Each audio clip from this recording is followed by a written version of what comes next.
Segini loh nih, Iya dok. kita mesti turunin nih segini. Kira-kira oke nggak nih ya? Kita mau bahas. Ya, diusahakan dok. Siap ya? Siap dok. Oke, selamat siang teman-teman sejawat dokter di Indonesia.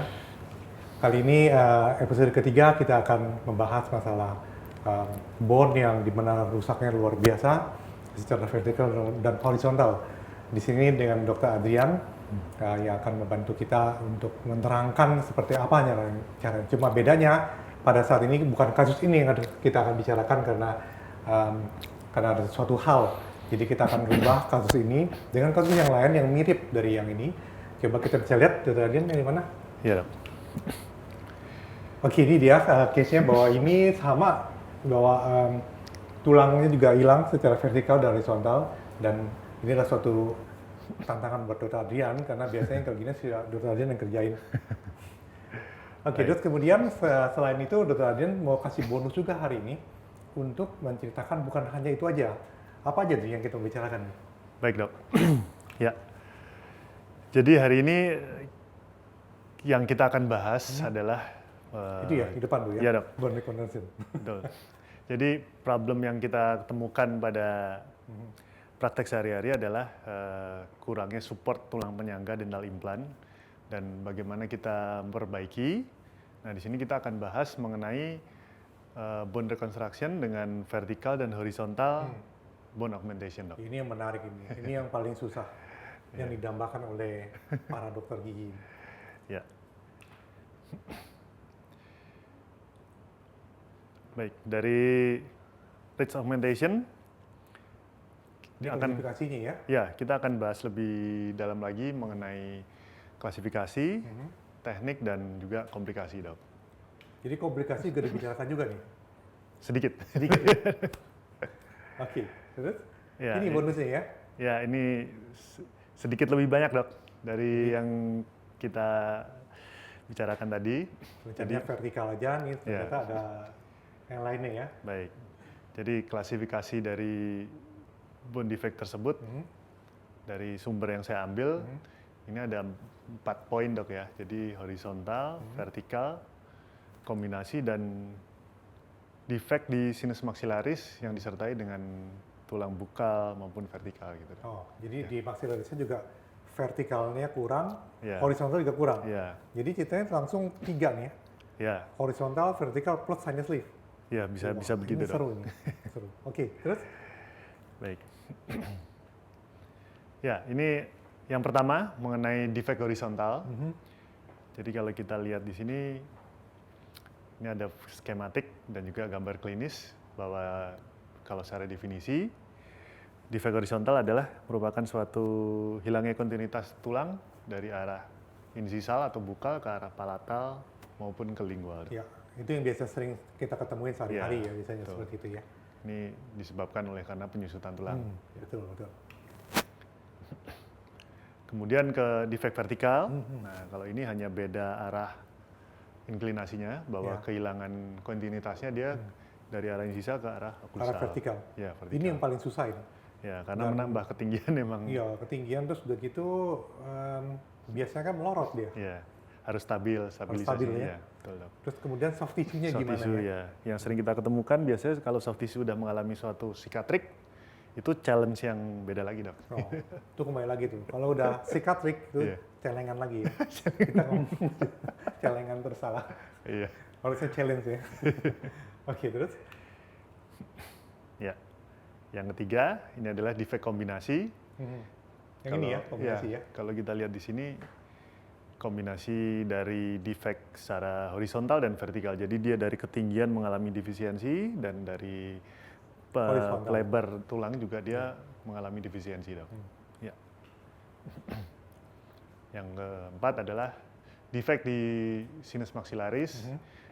Ya, ini yang sering terjadi kan kalau setelah pencabutan adanya kolaps dari membran sinus dan juga turun, kemudian adanya penyusutan juga di daerah tulang bisa secara horizontal maupun vertikal. Jadi kita ini kombinasinya lebih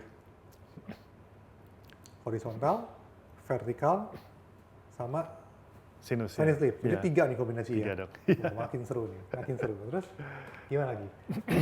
Baik. Ini juga masih sama dari sinus maxillaris. Maxillaris ya? defect, ya. Oke. Ini tekniknya ya? Ya, yang pertama sedikit review dok ya. Jadi mengenai teknik. Di sini, tekniknya di sini ya? Tekniknya ini ada 6 poin saya ambil. Oke. Jadi kita dalam melakukan suatu tindakan ini, kita ada 6 aspek yang kita harus lihat. Yang pertama adalah jelas kita harus mengetahui kondisi pasien secara umum. Karena pada pasien-pasien yang memiliki komorbid atau secara kondisi secara generalnya tidak memungkinkan, mungkin kita bisa mencari alternatif dok. Tapi kalau disupport dari kondisi pasien cukup bagus, kita bisa melakukan teknik tersebut. Dan untuk sub ini itu mungkin nanti ada pembahasan sendiri gitu dok. Jadi ini ceritanya kondisi harus bagus lah ya? Ya, Kesehatannya betul. itu Ya. biasa ya? Ya dok. Oke. Terus anatomi jelas kalau kita sebagai operator, kita harus menguasai anatomi, landmark yang akan kita hadapin. Karena kalau kita tidak menguasai, itu akan berisiko yang fatal dok. Ya, jangan sampai kayak foramen mentale dikira granuloma dikuret gitu ya. Wah, seru. selesai itu. Oke, terus kemudian Yang tidak kalah pentingnya adalah desain dari flap. Dok. flap. Ya, karena Oh, kalau jadi kayak gunting baju ya, ada desainnya betul ya. dok, ini kita harus sedikit memiliki jiwa seni dok. Cara buat flap ya. Oke. Ya, karena dengan flap yang adekuat hasilnya tentu akan lebih maksimal dok. Ya. Nah, terus ini poin yang keempat, ini adalah inti daripada kita melakukan suatu bone augmentation, bahwa yang kita ketahui kalau era terdahulu pada awal-awal tindakan ini dimulai, itu menggunakan semua full autogenous bone. Ya. Tapi sekarang kan mengalami suatu perkembangan dan juga problem untuk mendapatkan intraoral harvesting yang autogenous. Jadi sekarang kita bisa combine dok dengan Combine, ya? synthetic bone graft ya. Oke, jadi combine-nya itu nanti kita mau lihat tergantung kasus mungkin. Ya, Kalau kasus segini perbandingannya berapa banding berapa gitu. ya. Cuman memang gold standar sih minimal 50-50 dok. 50-50. Ya. Kemudian setelah stabilisasi tulang kita bicara juga dari support dari pembuluh darah dok. Karena kalau support pembuluh darahnya vaskularisasi bagus, Iya, iya. pasti Ya. tulang itu akan hidup. Berarti ini Iya. penting juga nih, karena Penting, dok. biasanya kan dokter main buka flap, main di cut aja, padahal blood supply-nya semua di cut gitu. Betul. Akhirnya nekrose ya. Ya, kita harus tahu sumber perdarahan, makanya kembali lagi ke anatomi, dan juga prinsip stabilisasi. Stabilisasi ini tidak meliputi tulang saja, jadi stabilisasi flap, pada waktu kita melakukan suturing, penjahitan, itu juga penting, karena tanpa ada stabilisasi, itu semua juga tidak akan maksimal hasilnya dok. Gitu. Artinya, Jadi, stabilisasi itu artinya nggak Jadi- boleh bergerak ya. betul dok, jadi seringkali kan kita melakukan suatu, yang paling sering adalah fiksasi pada tulang. Jadi kalau fiksasi tidak tepat, tulang itu tidak akan pada tempatnya dok, Iya. sehingga nanti terjadi suatu resorb yang Iya. ini hasilnya sia-sia. Dan kalau Ini suatu hal yang penting juga sih, berarti untuk teman-teman sejawat ya, bahwa kalau kita melakukan bone graft itu harus stabil dan ceritanya tidak bergerak-gerak. iya betul dok, Nanti kalau dia bergerak, artinya dia akan merubah penyembuhannya akan terganggu ya. ya, dan juga hasilnya juga akan nggak Berubah. maksimal gitu dok. Sebagai contoh, kalau dikasih bone graft kemudian dikasih removable denture, Iya, ada pressure betul. dari denture, itu bahaya berarti ya. Bahaya dok, itu paling bahaya dok. Iya, Jadi adanya pressure itu akan sangat mempengaruhi hasil dari. Wah, itu poin penting juga tuh. Berarti kesimpulannya usahakan jangan ada pressure dari gigi palsu sementara. Betul, Begitu ya. dok. Iya. Oke. Terus kemudian yang terakhir, ini juga tidak kalah pentingnya dok. Jadi mengenai flap closure atau penutupan dari flap, itu kita harus benar-benar mendapatkan tension free atau tidak boleh tegang, karena kalau flap itu bisa serelax mungkin, itu flap tersebut akan hidup dok. Kalau flapnya rigid atau dipaksa, Ya, itu dia. akhirnya nekrosis dok. Betul, itu sering sekali tuh. Ya. Kita ketemu kan, wah kurang rapat nih. Dijahit lagi, ditarik lagi, kenceng-kenceng biar rapat. Seminggu kemudian brawl. Ya, yang ada malah terbuka, sia-sia kita kerja kan, sayang gitu. Berarti kesimpulannya kita harus bagaimana caranya soft tissue harus dia Rilis, ya. rilis, maksudnya Bebas. tanpa tension ya. Iya betul. Ada Dok. caranya berarti kan. Ada caranya dok. Moga-moga dikasih hari ini. Ini topiknya luas banget ini. Iya. Baik. Oke, baik kembali. Jadi kalau ini kita kasus pertama dok ya, kita bahas mengenai defek horizontal. Horizontal, oke. Ya. Ini kasus cukup unik dok. Apa tuh? Jadi pasiennya perempuan, usia sekitar 50 tahun lebih. Ya. Dia keluhannya bukan sebetulnya dia mau implan, terus kemudian tidak bisa dipasang implan.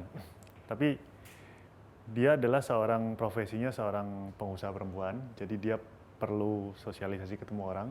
Dan keluhan dia adalah di bibirnya dok. Jadi pada saat dia berbicara, dia merasa Ada yang masuk gitu? bibirnya tuh kayak keluar malah dok. Jadi dari dalam bibirnya Iya. keluar. Dan kalau kita lihat di Ya, foto kelihatan ini, sih. Dari fotonya kelihatan ya, ini. iya, Ada lipatan di ada lipatan di bibir atas ya. itu, ya. Jadi setiap kali dia bicara tuh lipet-lipet begitu ya. Betul, dia merasa tidak nyaman dengan itu dok. Nah berarti problemnya di sini ada dua sebetulnya. Yang satu jelas tiga malah. Sebetulnya yang pertama adalah tulangnya, kemudian defisiensi dari musculus orbicularis oris adalah yang otot yang disupport di bibir itu dok. Oh, Itu kenapa begitu? Karena mengalami suatu sikatrik atau penyusutan dok di daerah vestibulumnya yang dia attach ke daerah gingiva-nya jadi dok. maksudnya sikatriknya kenapa ya? Sikatriknya, nah ini historinya pasien tersebut pernah dilakukan 2 kali bone graft. Pertama pada saat dia waktu kecil katanya, karena jatuh kan pasien ini. Kemudian karena sudah ada tarikan, releasing, nah itu menyebabkan suatu sikatrik dok. Jadi dia mengalami Jadi sikatriknya bukan gagal cabut gigi, tapi karena Bukan. pernah lakukan bone graft, cuma Betul. kitanya kurang ya. Ya, Menyebabkan dia tetap tekukan di sini ya. ya. Oke. Next. Ya setelah, Wah, nah ini kondisinya. Setelah dibuka seperti ini, ini 1 mili cuma ya. kalau kita lihat tulangnya ketinggiannya masih dapat dok, cuman ketebalannya yang memang kurang. Iya, betul. Dan kita sekaligus menebalkan tulang dan kita ingin merubah profil dari pasien tersebut supaya dia support dari bibir tersebut bisa didorong ke depan dok. Ya. Jadi kita lakukan suatu penambahan tulang dan juga stabilisasi seperti biasa dan penutupan flek yang adekuat. Nah foto di bawahnya ini Ya, foto yang bawah ini. kita lihat ini 2 minggu setelah kita Oh, lakukan ini setelah tindakan. dilakukan tindakan bone Betul graft dok. Nah kalau kita lihat yang saya maksud di sini, kalau kita melakukan releasing dengan baik, terus tidak ada tension, kita lihat bahwa di daerah operasi tidak ada komplikasi, tidak ada infeksi, dimensi tulang masih terlihat tebal dok. Wah, sayang soft tissue yang sebelum dilakukan operasi lupa difoto kali ya. Iya dok. Yang di fotonya setelah dibuka. Ya. Nah ini Wah, 6 bulan setelah kita lakukan suatu Ya. penambahan tulang. berarti emang kelihatan dia bahwa ininya udah itu tuh kayak tembok itu saya lihat. Kayak tembok. Kita lihat Tebelnya berapa mili itu ya? Ada ya, ini 5 mili ada mungkin ya? ada kurang lebih hampir 6 mili nih dok penambahannya. Jadi kalau kita lihat memang ada penambahan tulang di daerah labial, daerah anterior ya, di foto atas dan bawahnya. Ngomong-ngomong itu berapa botol habisnya? Ya ini karena kemarin hampir 4 regio, jadi agak banyak emang dok. Ini kita combine juga dengan autogenous bone sih. Nah, autogenous-nya ambil dari mana itu? Ya kalau kasus ini sebetulnya untuk autogenous bone ya, itu ada beberapa daerah yang kita bisa lakukan sebagai donor set dok. Yang paling bagus sebetulnya dari mandibula, dari retromolar pad, dari belakang dari Retromolar belakang sini ya? ya di belakang dari sekitar gigi 38 dan 48 dok. Nah, kalau pasien ini pakai apa ini?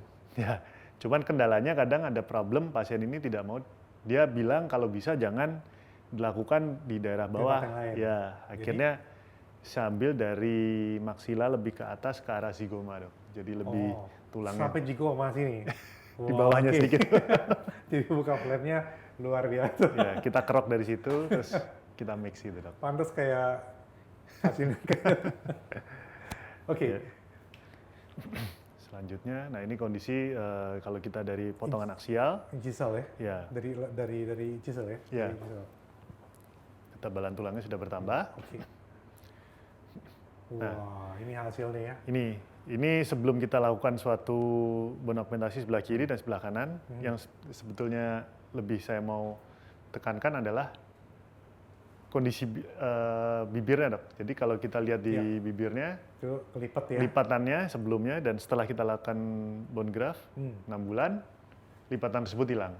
Kelihatan sih ya, sebelah Ya. kanan tuh yang terakhir ya. Ya, Kelihatan dari senyumnya udah kelihatan mudahan itu. ya betul. Jadi target pasien adalah dari bibirnya itu kita udah capai gitu. Jadi pasien yang merasa happy karena dia merasa kondisi bibirnya sudah berubah sekarang, Dok. Iya. Jadi pada saat bicara bagian dalamnya sudah tidak keluar lagi. Ya. Gitu. Ya, ini foto setelah dipasang implan. Oh, oke. Ya. Oke, masih pada defect horizontal. Ini contoh kasus horizontal yang lain, Dok. Iya. Nah, ini kasusnya yang sebelah sana. Ya, di sebelah kiri ya, gambar sebelah kiri. Sebelah kiri. Ini pada posterior mandibula, Dok. Sebelah kanan Iya, bawah. kelihatan sih. Ya, Jadi itu kelihatannya terus dari bukal ya, bukal betul. hilang. Jadi tinggal dinding lingual gitu. Ya, dari dinding luar. Jadi pasien ini di Ini daerah pasti bengkak ini. Pasti bengkak didiemin. Cabut ya hilang semua. betul. Jadi ini bekas ada kista di posterior bawah sebelah kanan. Dan waktu itu kita lakukan pencabutan dan enukleasi kistanya. Waktu itu kita pertahankan di tulang bagian lingual. Tapi daerah bukal memang sudah mengalami resopsi. Jadinya seperti ini. Pivot ya. Dan dari CBCT kita lihat juga defeknya cukup Iya, kelihatan. ya Efeknya di sebelah cukup luas sana ya. ya sebelah kanan. Sampai bukalnya itu hilang semua. Iya. Ya, ini sebelum kita lakukan suatu penambahan tulang dan sebelah kanan foto 6 bulan setelah kita lakukan suatu penambahan tulang di daerah posterior mandibula, Dok. Ya, kita lihat perbedaannya. Signifikan ya. Ya, dan Bone-nya.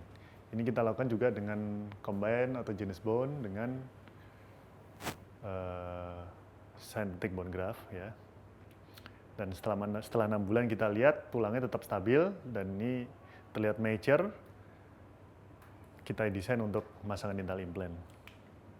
Udah selesai nih. Oh, ini selesai ya? Ya, Wah, ini Oke, bagus.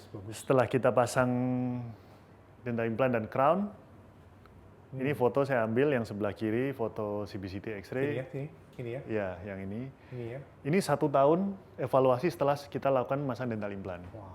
Jadi kita lihat tidak ada resopsi, tulang tetap stabil, dan ini foto margin crown-nya masih terjaga karena bone-nya tetap stabil. Oh, berarti yang gambar sebelah kiri, berarti itu tulangnya yang bagian bukal yang tebal sekali itu Ya. Bagian bukal. Bukalnya, Dok, betul.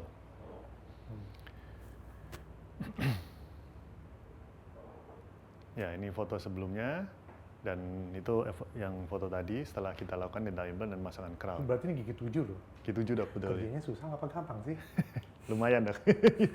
Kendalanya kalau posterior sebelah bawah itu adalah flapnya ya, karena di situ tarikan ototnya cukup berat sehingga kita benar-benar harus mendapatkan flexibility yang cukup. Otot yang mana tuh yang berat? Dari bukal, Dok. Dari bukal? Iya, dari bukal karena kan nyambung ke pterygoid. Pada saat buka tutup mulut dia kan origo insertio di situ, jadi dia ke bawah gitu, Dok. Ya, hasilnya. Nah, ini dari CBCT 3D kita lihat sebelum kita lakukan penambahan tulang, setelah lakukan penambahan tulang, dan ini hasil terakhirnya. Yang Evaluasi terakhirnya salah di mana satu. tuh ya? Nggak kelihatan. Iya, yang ini, Yang Dok. bawah ya? Di bawah. Ini masih Ya. horizontal defect ya? Ya, ini ada variasi kasus, Dok. Ini bonus, Dok. Bonus. Ini belum lama kasusnya. Ini belum lama kasusnya. Ini juga pasiennya kira-kira usia 75 tahun, Dok. Cukup tua. Dia keluarnya tidak ada gigi di daerah posterior juga. Wah, oke. Ya.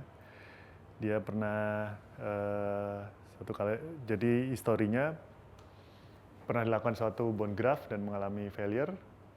Dan ini disertai dengan komorbid, penyakit jantung dan minum pengencer darah. Pasien sangat sensitif.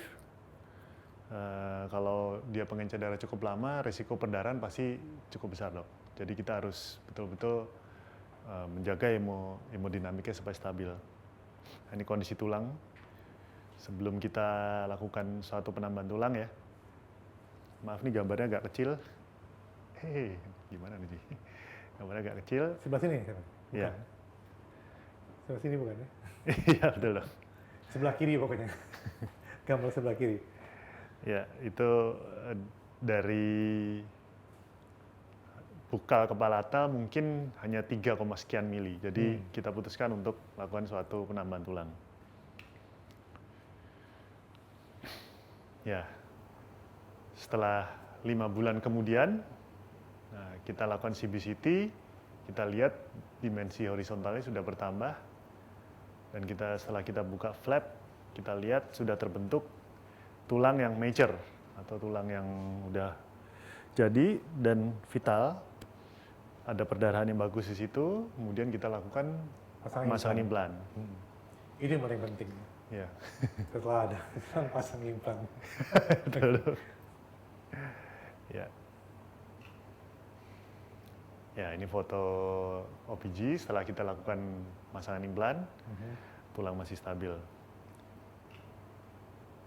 Baik, kemudian ke arah vertikal nih. Berikutnya, dok, yang defect vertikal. Ini kasusnya juga di daerah mandibula. Pasiennya umur sekitar hampir 60 tahun, pada gigi depan sebelah bawah mandibula. Problemnya sebetulnya yang terutama adalah defect di vertikal, dok, dan juga ada sedikit horizontal kita tambahkan. Historinya juga seperti biasa pernah dilakukan suatu bone augmentation, ya, tapi kurang maksimal, jadi kita rekonstruksi. Nah, kondisi seperti ini, dok. Kalau kita lihat di sini. Sebelah sini ya? Sebelah sini. Ya, sebelah sini. Defeknya cukup dalam. Kita lihat di bagian lingualnya kontinuitasnya juga hilang, dan juga di labialnya juga sudah hilang. Nah, ini yang saya maksud prinsip dari stabilisasi tulang.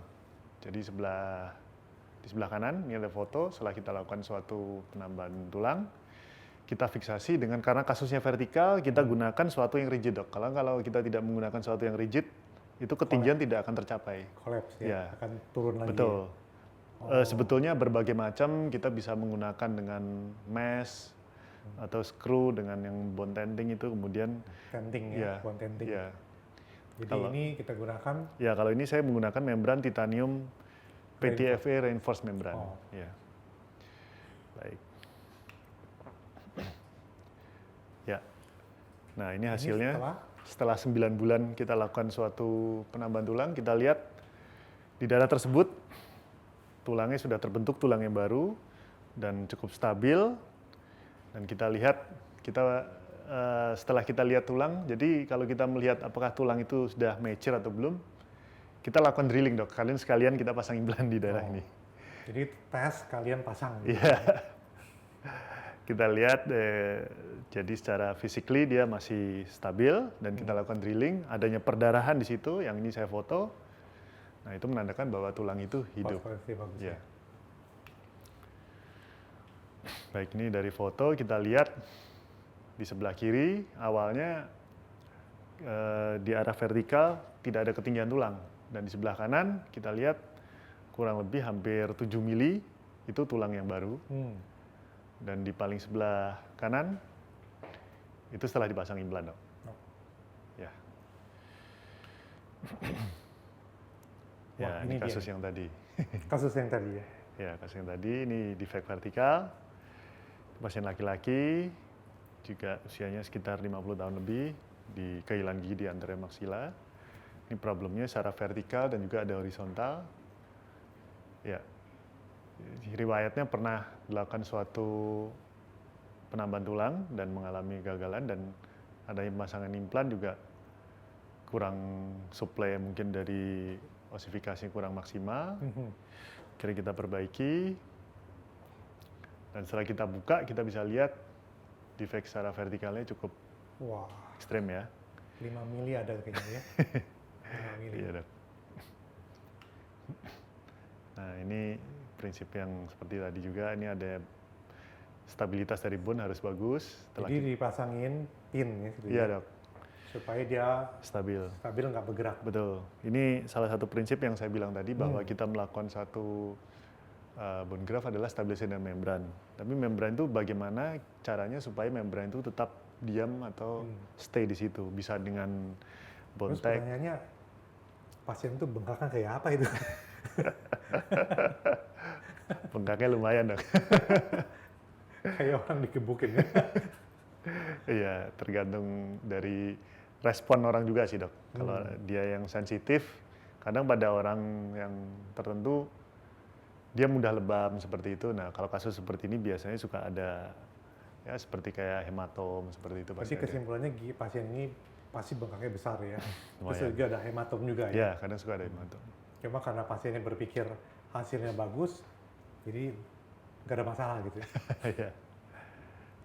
Itu penting juga dok. Jadi kalau dari pasien itu memang Tough. dia ada keinginan, itu akan pengaruh hasil dok. Karena kalau tindakan seperti ini, kita harus kerjasama yang baik masih dengan pasien. Kalau pasien kurang kooperatif, Susah, hasilnya nanti kita kurang ini. Jadi itu juga di awal kita harus ngomong semua bahwa tahapan ini panjang. Jadi tahapan kalau kita mau ngomong real untuk yang betul-betul penambahan tulang yang betul, itu tidak cuma hanya tambah tulang selesai. Nanti ada operasi berikutnya. Itu yang kita harus jelaskan ke pasiennya. Ya. Ini sebelum kita lakukan penambahan tulang, kita lihat yang di bawahnya sudah ditambahkan tulang. Ya. Kita lihat di soft tissue-nya tetap stabil. Jadi ketinggiannya sudah tercapai. Udah boleh kata hampir rata ya sekarang Ya. ya. Dari yang cekung seperti itu jadi Ya. rata. Nah ini kita lihat di sebelah yang sudah dilakukan suatu penambahan tulang. Setelah flap dibuka, kita seperti biasa kita lakukan drilling tadi dok. Dan tulang ini udah vital, adanya perdarahan. Dan kita pasang implan, di sebelah kanan sudah dilakukan implan.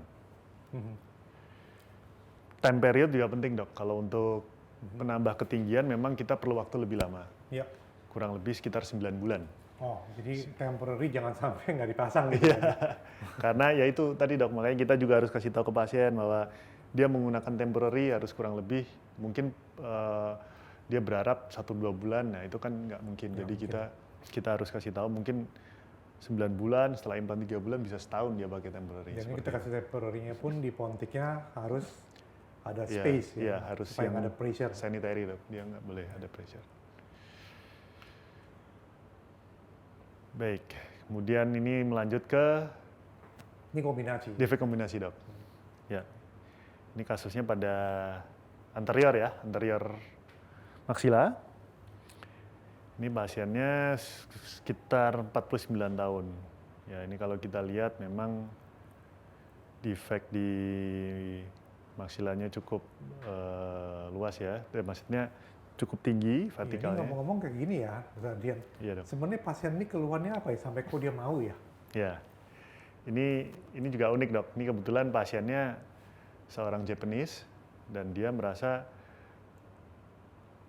banyak gigi yang dia dilakukan suatu restorasi dengan logam dok. Restorasi dengan logam. Ya, jadi saya nggak tahu memang dia melakukan perawatan sebetulnya di negaranya, dilakukan suatu crown-nya dengan logam, kemudian tambelannya dengan logam, dan sebagian giginya juga sudah kurang bagus. Nah, datang ke kita ini sebetulnya untuk mengganti crown dok, jadi dia pengen estetiknya berubah. Jadi ganti crown gitu ya? Ya, nah itu kan ada gambar crown yang lama tuh. Nah, kemudian karena cukup panjang regionya, kita suggest untuk masangkan support dengan dental implant dok. Ya. Nah, setelah kita foto, hasil seperti ini dok. Bone-nya kurang gitu ya? Iya, tidak ada tulangnya. Jadi sebagai dokter kita berkewajiban untuk kasih tahu. Iya. Jadi kita harus jelaskan semua bahwa kalau mau hasilnya maksimal, kita melakukan suatu tahapan-tahapan sebelumnya. Ya. Jadi sebelum kita melakukan suatu implan, kita lakukan bedah praprostetik ya. Dan kemudian pasien ini setuju untuk Setuju. melakukan seperti itu ya. Betul, Dok. Jadi lakukanlah bone graft secara Iya. vertikal dan horizontal. Iya, betul, Dok. Dan historinya memang pernah dilakukan banyak pencabutan juga dan tulang resorpnya cukup banyak ini. Kita lihat di gambar secara vertikal dan juga secara horizontal dia mengalami defisiensi, Dok. Ya. Nah, ini Ini Ya. prosesnya proses, Dok. Ini dari awal, jadi kita ambil, ini donor site-nya kita ambil dari mandibula, Dok. Saya ambil intraoral harvesting-nya dari retromolar, kita ambil untuk autogenous bone, dan sebagian saya tambahkan dengan synthetic bone graft. Cuman ini perbandingannya saya lebih banyak ke autogenous, Dok. autogenous. Ya, Ambilnya di drill atau gimana? iya, jadi sebagian kita drill, terus kita haluskan, sebagian kita kerok juga, Dok. Oh, di kerok juga ya. Yang scraping ya. Pakai koin ya keroknya. Masuk angin, Dok. Baik. Nah, itu kita mix. Setelah kita mix, jadi kayak adonan ya. Setelah kita mix, nah di sebelah kanan kita lihat di situ, itu setelah dilakukan sebelum kita meletakkan dari bone graft, yang hal penting kita harus lakukan adalah kita melakukan dekortikasi, Dok. Jadi kita melakukan suatu pembuat perdarahan baru, Perdarahan, ya darah tulang tersebut supaya supply pembuluh darahnya bagus. Itu paling penting ya. Ya. Ada Aliran blood darah. supply. Iya. Kalau ada blood supply, akhirnya jadi apa itu? Kalau ada blood supply, Kalau tidak ada blood supply, kalau tidak ada blood supply, jadinya si bone graft ini dianggap benda asing, Dok. Jadi dia nanti ditolak pasti. berarti kesimpulannya justru kita mesti bikin pendarahan. Pendarahan ya. Jadi kita nggak boleh menghindari pendarahan malah, Dok. Harus berdarah. Gitu. Iya. Baik. Dan ini setelah kita posisikan pada defect, kita fiksasi dengan, saya gunakan juga dengan yang rigid, membran PTFE reinforce, dan kita stabilisasi dengan bontek seperti ini. Dan ini setelah kita tutup flapnya, kita sudah releasing, dan kondisi flap tetap stabil seperti ini. Ya. Ini 3 minggu ya? 3 minggu, Dok. Jadi 3 minggu setelah operasi, saya evaluasi. Cukup bagus hasilnya, tidak ada komplikasi. Kita lihat soft tissue-nya bagus. Ya. Dan juga ketebalan dan ketinggian tetap terjaga, Dok, Betul, di sini. bagus. Dan ini mungkin karena closing flapnya juga rest ya, Ya. ada tension. Betul, jadi relax. Jadi dia tetap terjaga, tidak terbuka. Kalau terbuka akhirnya kan jadi expose, Dok. Berarti kesimpulannya selama ini ada beberapa dokter yang bingung setelah bone graft segala macam, setelah penjahitan, seminggu kemudian kok terbuka. Ya. Begitu lagi, kok terbuka lagi, dijahit lagi, seminggu lagi, terbuka lagi. Ya. Artinya itu flapnya ada tension. Betul, Dok. Kita mesti relax ya. ya. Dan mengalami nekrotik seperti itu biasanya, Dok. Nekrotik ya. Nekrotik akhirnya dia hilang. Nah, itu dia namanya komplikasi nanti. Baik. Ya, setelah 9 bulan, kita lihat yang awalnya kondisi tulang seperti ini. Setelah kita lakukan suatu penambahan tulang, ya, Jadi berapa mili itu? dari sekitar 7,32 itu naik kurang lebih hampir 4 mili secara vertikal, Dok. Naik vertikal 4 mili. 4 mili. Tebalnya? Tebelnya dari 1,35 sampai maksimalnya 7,11. 7, dari Ya. 1 sampai ke 7. Iya, kurang Hamil lebih hampir lah 6. Iya, makanya istilahnya kadang pregnant bone. Pregnant bone ya, oke. Baik, ini sebelum kita lakukan perawatan selanjutnya, kita lihat dulu dengan CBCT, dan karena hasilnya cukup stabil, akhirnya kita assessment untuk pemasangan implan. Kemarin gitu, Ya. itu ya. Ya. Ya, itu tadi secara radiografis, Dok ya. Nah, ini kita lihat secara klinis. Fisiologis. Betul. Kita lihat secara klinis, kita lihat di sebelah kiri Kiri sebelum ya. sebelum, dan kita lihat sebelah kanan setelah kita lakukan penambahan tulang, Akhirnya structure vertikalnya dapat. Nah, ini yang sebelah secara Pregnant bone. horizontal. Nah, seperti hamil dok. Jadi istilahnya pregnant bone. Wah ini enak ini, pasang implannya merem Mas. Ketebalan tulangnya udah dapat dok ya di sini, dan ketinggian juga terjaga. Tetap stabil. Sebenarnya nggak perlu tunggu 9 bulan kan sebenarnya? Ya, kalau untuk horizontal sebetulnya kalau kita lebih banyak ke autogenesnya, mungkin bisa lebih cepat dok. Itu sebetulnya gold standar kan kalau untuk horizontal bisa 4 sampai 6 bulan. Kalau vertikal sih memang di atas 6 bulan sih dok. Di atas 6 bulan. Iya. Cuman beberapa literatur mengatakan lebih aman setelah di atas 8 sampai 9 bulan. Nah, itu tulang itu sudah mature. Wah, lama sekali ya. Iya, lama dok. Lama banget, harus nunggu itu. Iya. Seperti pregnant berarti ya. 9 bulan. Iya. Baik, terus kita lihat tulang tadi. Nah, kita lihat apakah tulang itu sudah mature dan ini seperti biasa kita drilling. Kita bor dulu, tes, Ya, kemudian kita masukin bor. implan. Setelah kita drilling, adanya perdarahan menandakan bahwa tulang ini vital dok. Dan kita lakukan pemasangan implan. Nah, di sebelah kanan, ini foto setelah pemasangan implan di anterior. Dan kebetulan pada hari yang sama saya pasang juga di sebelah kiri bawah itu. Oh. Ya. Baik, ini kasus kedua untuk defect kombinasi dok. Wah ini. Ya, ini pada posterior mandibula kalau ini dok. Ini juga pasien perempuan kurang lebih sekitar 50 tahun usianya. Duduk jauh gitu kan. Nah ini dok kasusnya. Yang ini nih, yang ini ya. Nah ini dok, ini masalahnya nih. Ya pada daerah mandibula sebelah kiri, ini dia pasiennya mengeluh sekitar 20 tahun dok, dia nggak punya gigi dan akhirnya mengalami suatu disopsi dan kita lihat di daerah maksilanya juga giginya udah mengalami extrude atau turun. Ya. Nanti kita akan Dan itu kalau kita pasang implan pun, pasang implan di sini, itu resikonya bisa kena nerve ya? Ya betul dok. Jadi kita memerlukan penambahan tulang lebih tinggi. Dan riwayatnya pasien ini juga pernah dilakukan suatu penambahan tulang, tapi mengalami kegagalan. Makanya pasien juga agak sedikit pertamanya nggak mau, tapi terus kita kasih motivasi dan kita kasih juga riwayat-riwayat atau example ini akhirnya pasien memutuskan untuk mau. Nah ini setelah lakukan bone graft ya? Ya, ini kita kalau fiksasi tulang mungkin tadi saya udah bahas kurang lebih sama. Nah ini salah satu contoh untuk yang kita bilang free tension flap atau pada saat penutupan nih hal yang penting kita harus melakukan suatu tindakan membebaskan dari flap supaya flap itu rileks dan kita dapat menutup dengan sempurna. Jadi itu saya dilihat dari fotonya ya ini, foto ini. Itu lingual flap sampai tarik segitu panjang ya? Iya dok. Udah kayak tsunami. Betul dok. Kayak ombak. Jadi memang problem yang kita ketahui, kita sering hadapin adalah daerah lingual itu sangat rigid dok. Jadi kita untuk merilis tuh kadang istilahnya kalau bahasa ini tekor dok ya. Jadi dia tekor di situ.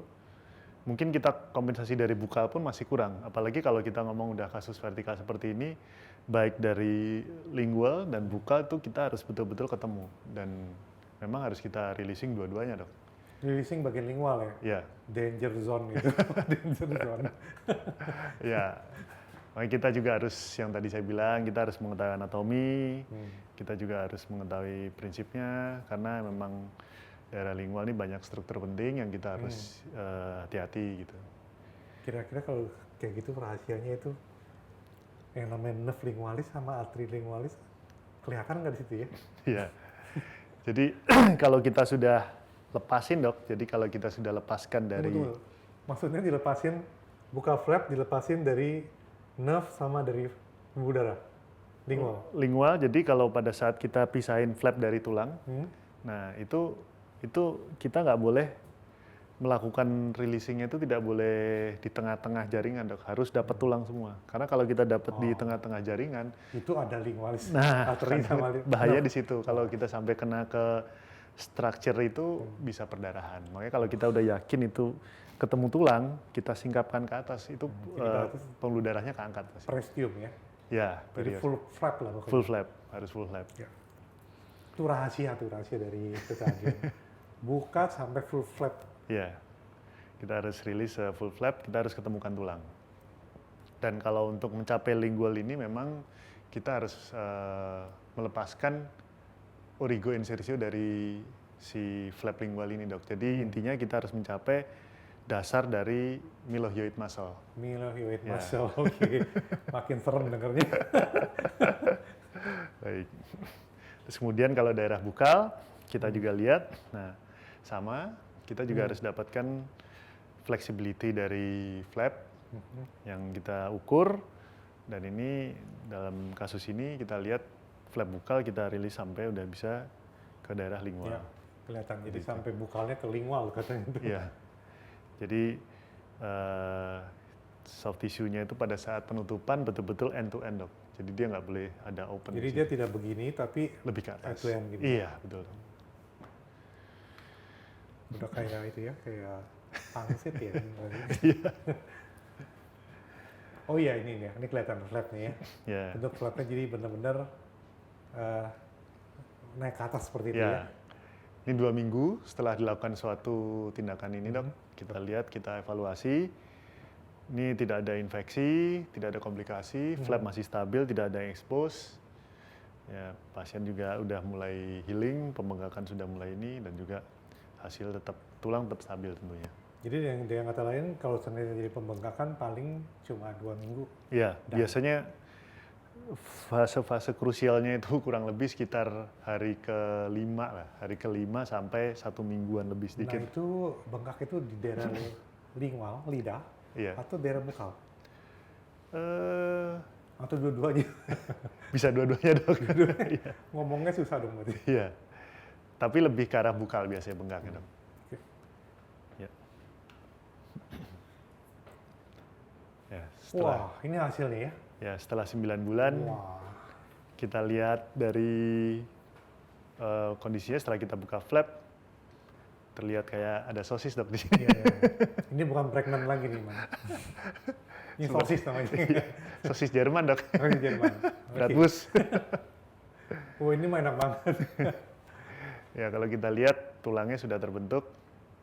Nah, ini sudah terlihat ketinggiannya tetap terjaga, Ya. ketebalan tetap terjaga, dan ini sudah cukup mature, Dok, untuk kita melakukan suatu implantasi. Ini karena udah mix dengan autogenous Ya, ini autogenous, kita campur saya ambil dari retromolar pad ini, Dok. Kemudian kita campur dengan synthetic bone graft. Ya, setelah itu kita lakukan drilling. Seperti biasa di drill, dicek vital apa enggak, Betul. begitu vital langsung masuk. Iya.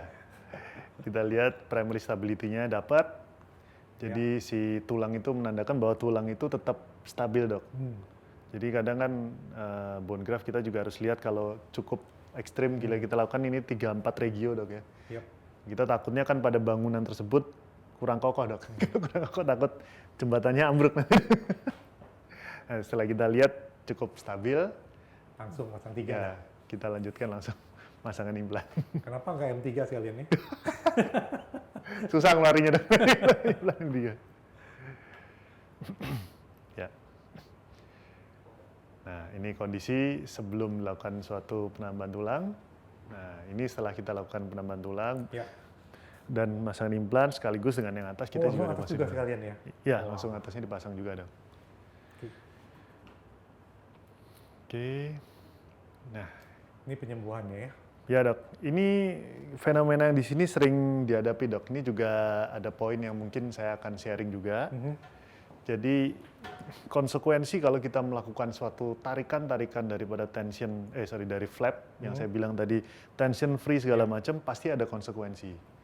Konsekuensi kalau kita melakukan suatu tarikan dari flap yang untuk menutup suatu tindakan bone augmentation, apalagi secara vertikal, yaitu adalah hilangnya ini, Dok, keratinase gingiva. Jadi defisiensi keratinase tissue di sini karena kita melakukan suatu releasing tadi. Kita lihat di sini.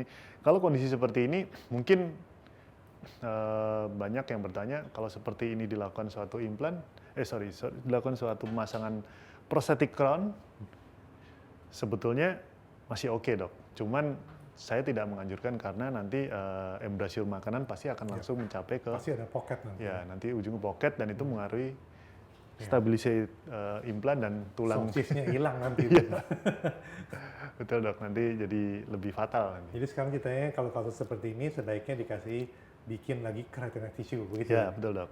Nah caranya gimana tuh caranya? Ya jadi ini yang saya bilang tadi, satu rangkaian operasi tidak hanya melakukan bone graft. Jadi setelah bone graft, implan, dan ini kita lakukan suatu yang namanya mucogingival surgery.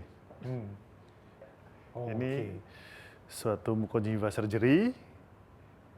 Ya intinya kita membuat suatu vestibulumnya supaya rilis dan kita mendapatkan keratinitis tissue lagi dok. Nah ini kita lakukan suatu free flap palatal graft untuk istilahnya untuk menambal dok daerah Jadi yang dari terbuka.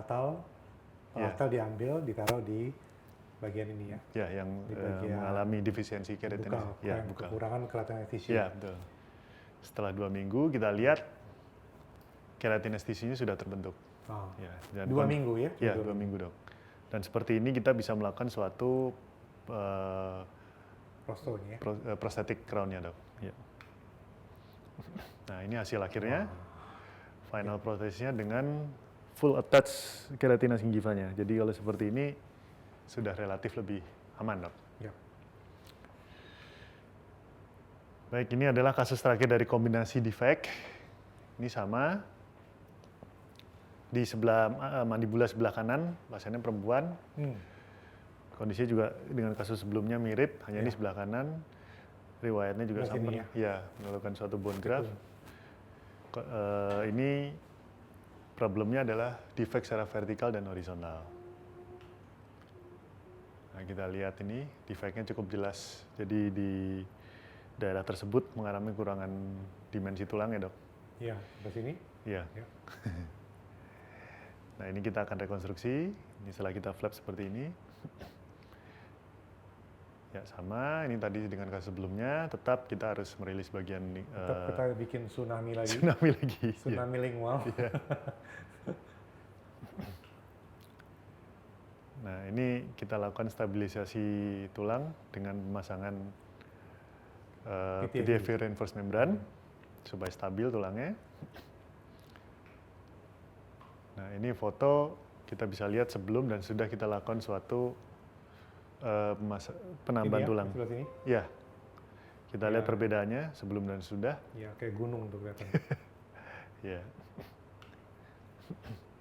Nah setelah 9 bulan, setelah kita buka, kita bisa lihat terbentuk tulang baru di situ ya. Vertikalnya tetap terjaga dan kita lihat perdarahan cukup bagus. Nanti kita akan kunci kalau udah perdarahan bagus, drill lagi. keluar darah berarti siap pasang implan. Iya betul dok. Siap pasang implan. Pasti pasang implan tadi. Kalau mungkin enggak. Nah, begini implan nih ya. Ya ini sebelah kanan ini kita lakukan daerah yang kita lakukan augmentasi dan kita pasang implan. Ini kita nanti akan kita bridge. Oh, ini Ya, ini konsekuensi lagi. Ini setelah pasang implan ya? Setelah pasang implan dok. Setelah pasang implan, seperti biasa 3 bulan kemudian kita evaluasi dan pasti terjadi suatu defisiensi keratinitis gingiva. Ya. Nah seperti ini dan seperti tadi kita lakukan suatu tindakan mucogingival surgery untuk mendapatkan keratinitis gingiva dengan free flap palatal graft yang kita attach, kita jahit di daerah bakal. Nah kita lihat sebelah kiri dan sebelah kanan. Banget. Ini sebelumnya kita lakukan dan setelah kita lakukan terlihat Ya. perbedaan. Bagus sekali. Ya. Jadi besar kali. Jadi terbentuk ini. Terus kita lakukan setelah ini baru kita lakukan pembuatan protesa crown. Ya ini. Ini protesanya ya? Ya protesa dan sudah di daerah bukal kita bisa lihat dengan jelas bahwa keratinitis tisunya sudah terbentuk dengan baik. Ini bagus banget ini. Dan bagus. Ketebalan tulangnya juga Iya. terlihat dok ya di daerah P-nya agak nongol sedikit itu agak kelebihan. Malah lebih ini. Offset. Offset.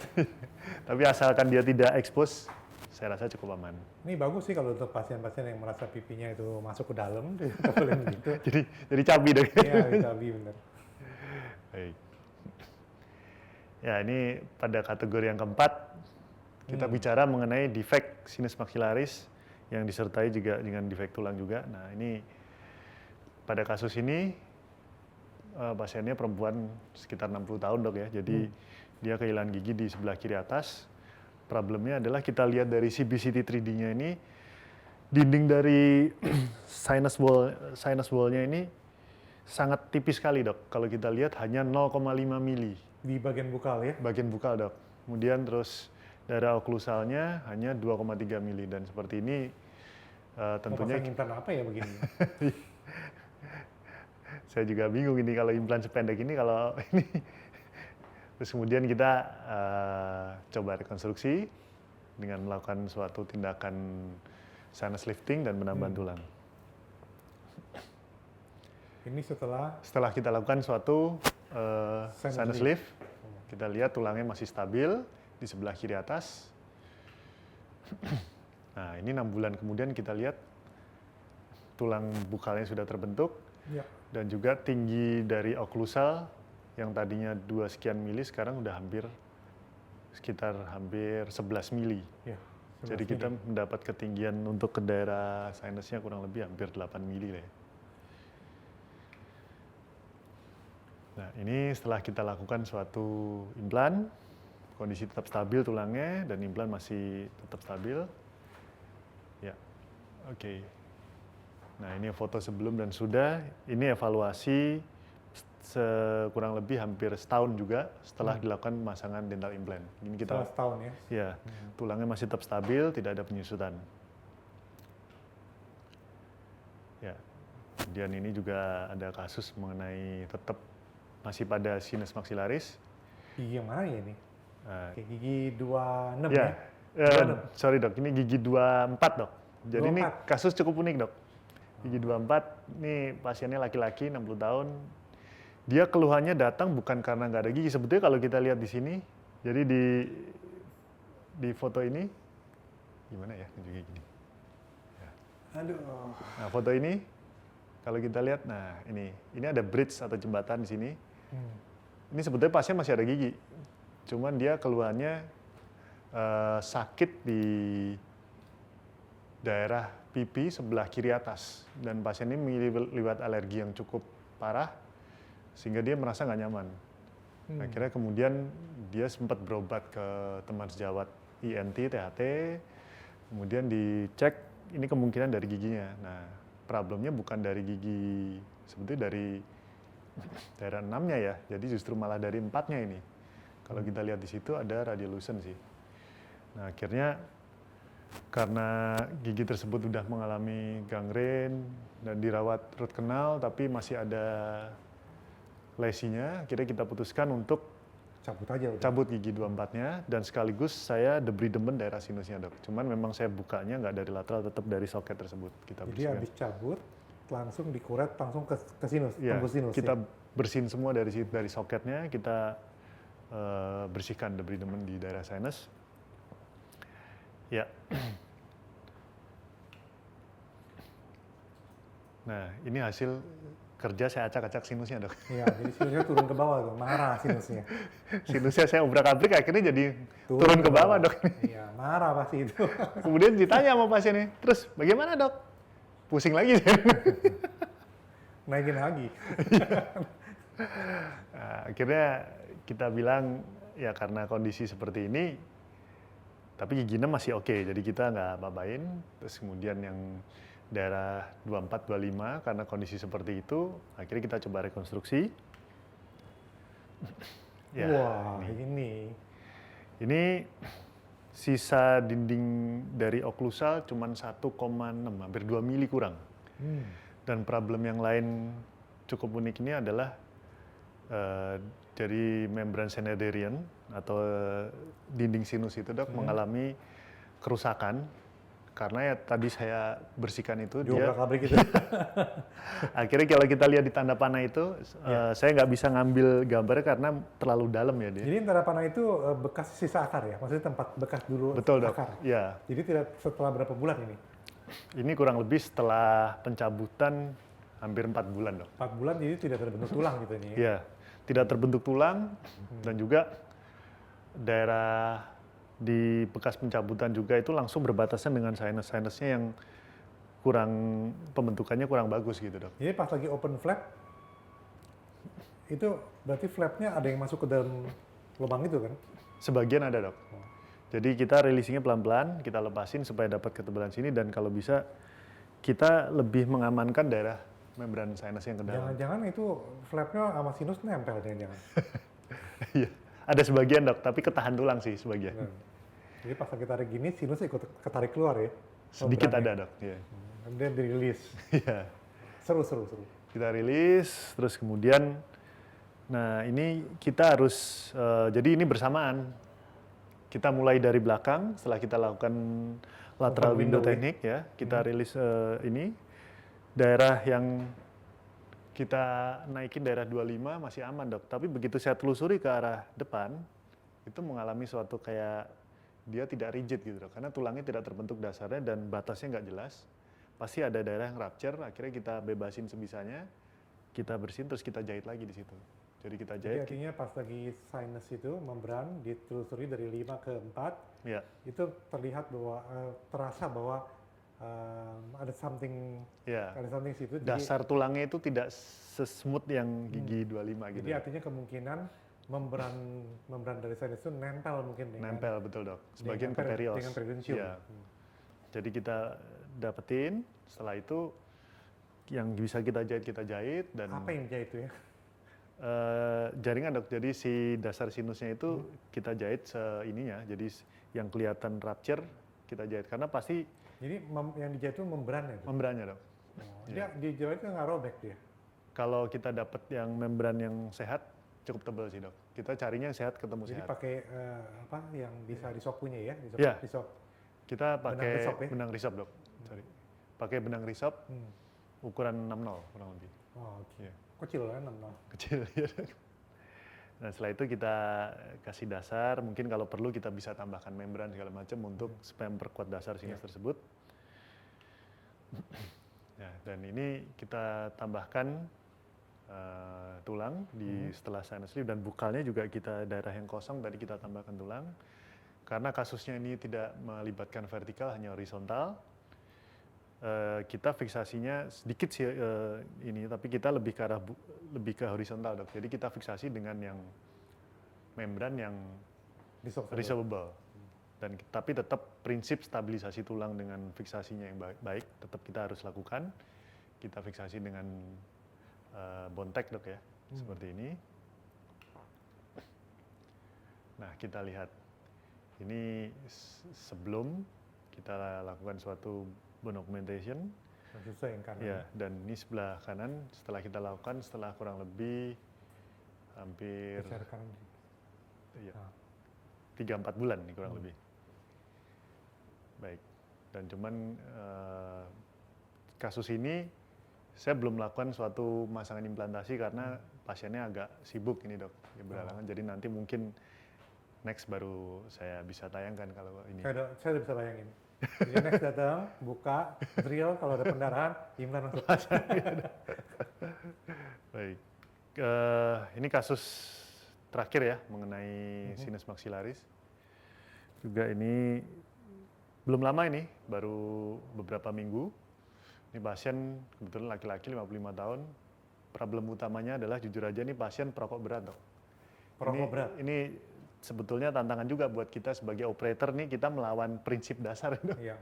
Suatu pasien yang dia perokok berat tapi kita lakukan dia minta punya gigi. Nah, sedangkan kita lihat di sini foto dari X-ray tersebut di daerah posterior maksilanya sebelah belakang kita lihat lesinya cukup besar sehingga giginya aja sudah mengalami suatu goyang derajat 2, derajat 3. Kelihatan sih. Ya. Derajatnya mungkin derajat 4. Iya.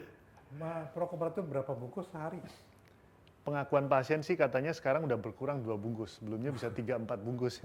Pengakuan ya, pengakuan. 2 bungkus.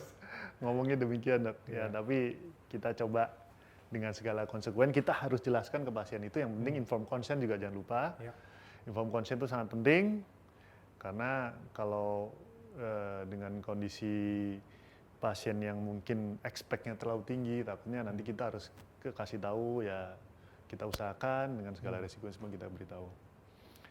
Nah ini juga dia riwayatnya mengalami suatu sinusitis yang parah karena adanya gigi tersebut 2627-nya mengalami suatu ini granulasi. Ya ini setelah kita lakukan suatu CBCT, ketebalan tulang di bukalnya 0,96 mili, hampir 1 mili dok. Ya. Terus tinggi dari oklusal Cuma 2 mili. cuma 2,8 mili. Oh. Kalau seperti ini jelas kita harus lakukan sinus lift Ya. lateral teknik. Ya, ini jendelanya sudah bisa dibuka dok. Jadi setelah ini Ini adalah kehidupan ini. ya, jadi kita lakukan prosedur lateral window teknik cukup lebar ya saya lakukan karena saya bersiapkan untuk kurang lebih 2 regio di posterior maxilla. 2627 ya? Ya. Nah ini setelah dilakukan suatu sinus lift dan penambahan tulang, ini kita evaluasi dengan CBCT, tulangnya masih cukup stabil ya, dan ini sekalian kita desain untuk pemasangan implannya, masih cukup kurang lebih ukuran hampir 10 mili ini implannya. Baik, ini foto sebelum dan sesudahnya, kita lihat perbedaannya. Tulang ketinggian di sinusnya sudah Cukup banyak. Ya. Cukup banyak. Ini implan yang saya desain di sini tissue level ukuran 10 mili, diameter 4,8. 10 mili masih sisa itu. Masih sisa. Takutnya nanti ada collab, masih ada sisa dok.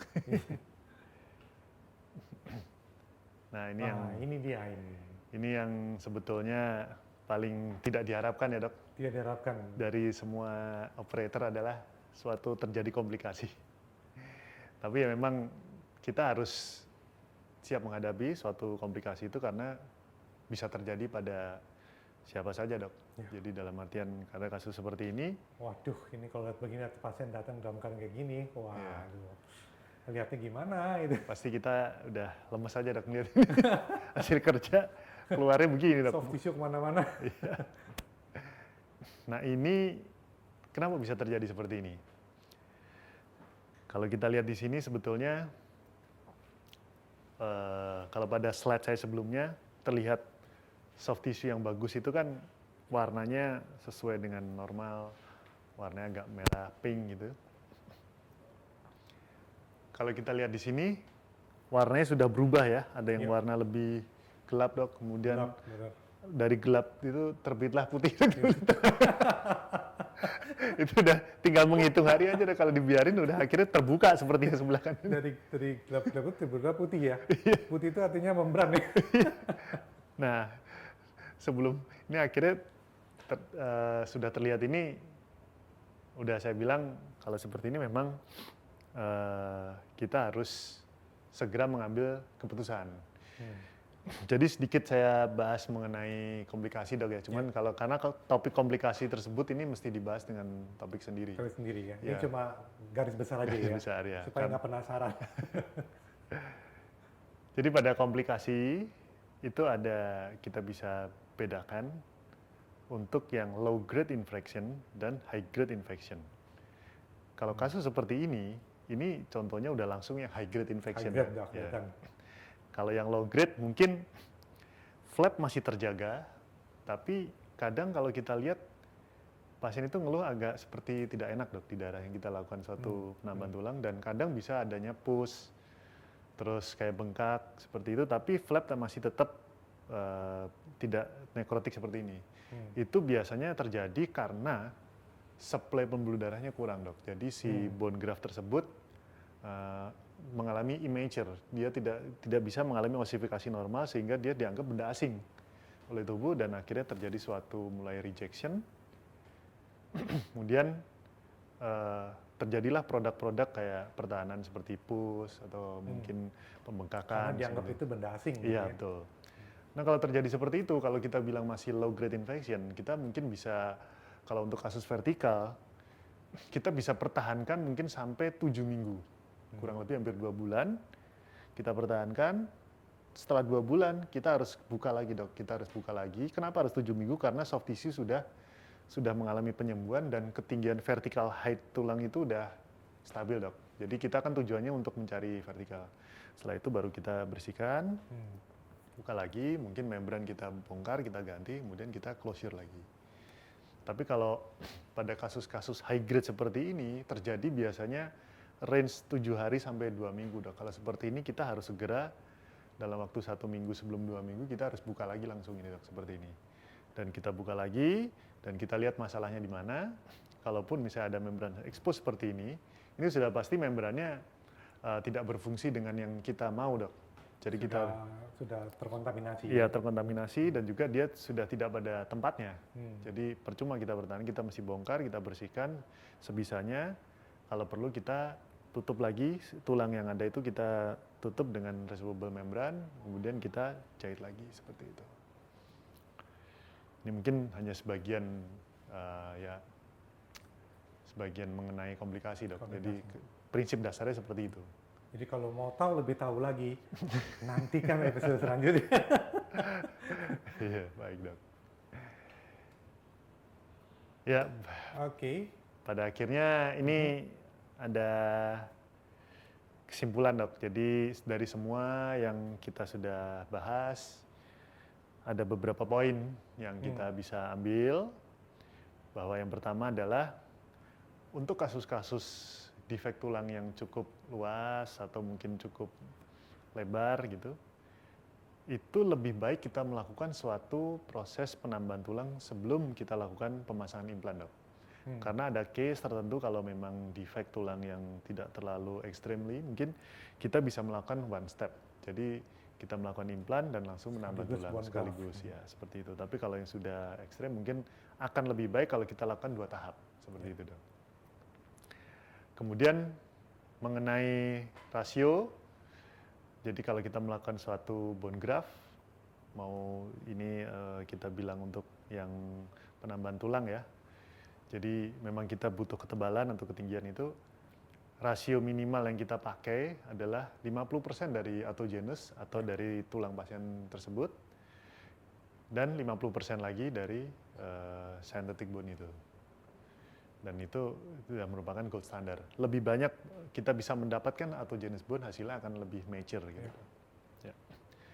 Kemudian fleksibilitas dan stabilitas. Fleksibilitas adalah dari fleksibel dari soft tissue pada saat kita penutupan. Nggak boleh ada tension ya? Ya, tension free. Nggak boleh dipaksa ya? Karena kalau dipaksa pasti nggak enak. Bertepuk sebelah tangan. Dan stabilitas daripada tulang, membran itu juga kita harus perhatikan. Karena tanpa ada stabilitas, hasilnya nggak akan maksimal. Kemudian kita juga harus melakukan waktu dari time period dari kita melakukan bone graft ini, kita harus beda-bedakan, misalnya dengan hanya horizontal dan vertikal, tentunya berbeda. Nggak boleh terburu-buru juga ya, akibatnya jadi masalah. Ya. Dan yang terakhir adalah target kita melakukan suatu vital bone. Ya, bone augmentation adalah kita harus mendapatkan vital bone, tulang yang vital. Ya, kalau itu di bor berdarah langsung masuk implan. Ya.